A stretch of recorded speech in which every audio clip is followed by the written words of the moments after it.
Okusalako kwa line z'amasimu kwakoleddwa mu kire kya Kisisa olunaku olw'omukaaga gavumenti egamba nti erwanyisa ebikolwa eby'obumenyi amateeka kwazingiramu n'ababaka aba palamenti. Ababaka bagambye nti kyabonyesezza nnyo kuba nti iPad zino nazo zisaliddwa okubaza bwa gavumenti nga zakutambulizaako ebintu bya palamenti n'ebweru nga singa ziba teziriiko baba tebamanyi kyakukola. iPad zaffe teziriiko kubanga nze simanyi enamba yange. Zizina iPads kuno gavumenti kwe communicatingira teriiko tebiriiko.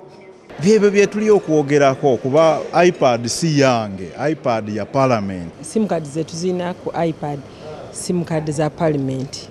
Omuntu eyabuuza ID ebyo bye twabadde twogerako n'omusaba emitwalo 5 nga mugabana bugabi mmere y'abantu bataalidde abafe enjala n'omugaba bule yayibuza ID sasula emitwalo 5. Kati n'odamu n'ogamba nti tokkiriza passport ya muna Uganda naye n'okkiriza passport ya South Sudan. Twagenza okulaba nga iPad teriiko n'essimu yange endala teriiko.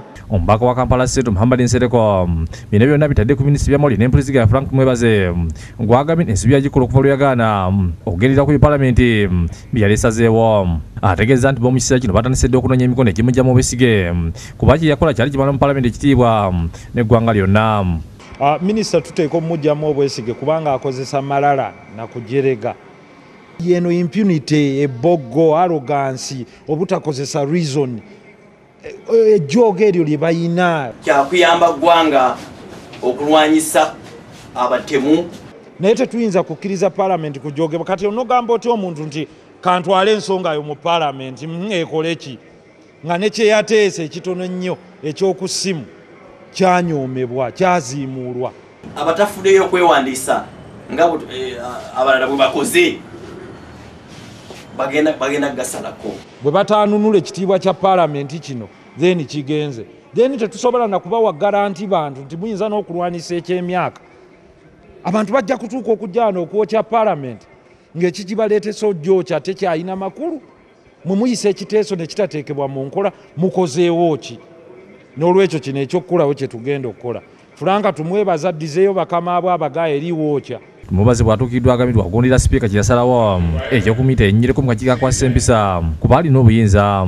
Ategeeza nti ensonga zonna palamenti teyayogerako ze baali basuubira nti zakutataganya abantu bwe bazikolako nga tebatasalako basemo. Okwenyonyolako si kizibu. Nja kwenyonyolako mba nenkola mirimu ya gavumenti n'ebirala byonna.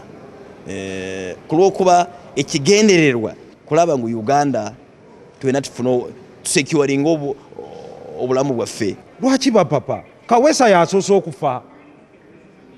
Abantu bafudde. Abantu bafa babakuba emitayimbwa bakola ki? Why the rush? Si kugamba Parliament government eginyoomye. Bw'olaba ensonga nga bbiri Parliament ziyayogerako twaziteeka mu nkola. Agambye nti bakitegeddeko nti olwo n'abantu abeewandiisa kyokka nga baali bawandiisa abe n'agamba nti ekyo obuzibu buva ku kampuni y'amasimu ge baakwasa omulimu ogw'okusalako nga bakubawandiikira bennyonnyoleko lwakiri bwe kityo. Bwe baakoze ensobi ne basalako amasimu agayewandiisa obulungi nga bwe mbadde ndaba ku social media. Okay? Eyo nsobe tugende kubabuuza ku lwaki. Ku kyokubola mu palamenti nga bateesa ensonga enkulu agambye nti bajja kukebera mu bitabo bya palamenti balabe oba kituufu tabeerawo. Ekyo si kizibu. Buli omu ajja mu palamenti waliwo register nja kukinyonyola sipiika akitegeere. Ate akulira akakiiko by'empuliziganya mu palamenti Tulyayikayo Mary Paul atuukiddwa agambye ekituufu olwo iPad z'ababaka abamu ze basazeeko kyokka mwategeeza nti abadde tannafunayo omuntu n'omu amutuukiridde okumulopera. Naye kwegamba systems zaffe ne processes zaffe nge developing countries zibeeramu ebizibu. Obeid Lutale ne Rachael Nakassi bakisakidde guli ino ku Bukedde TV.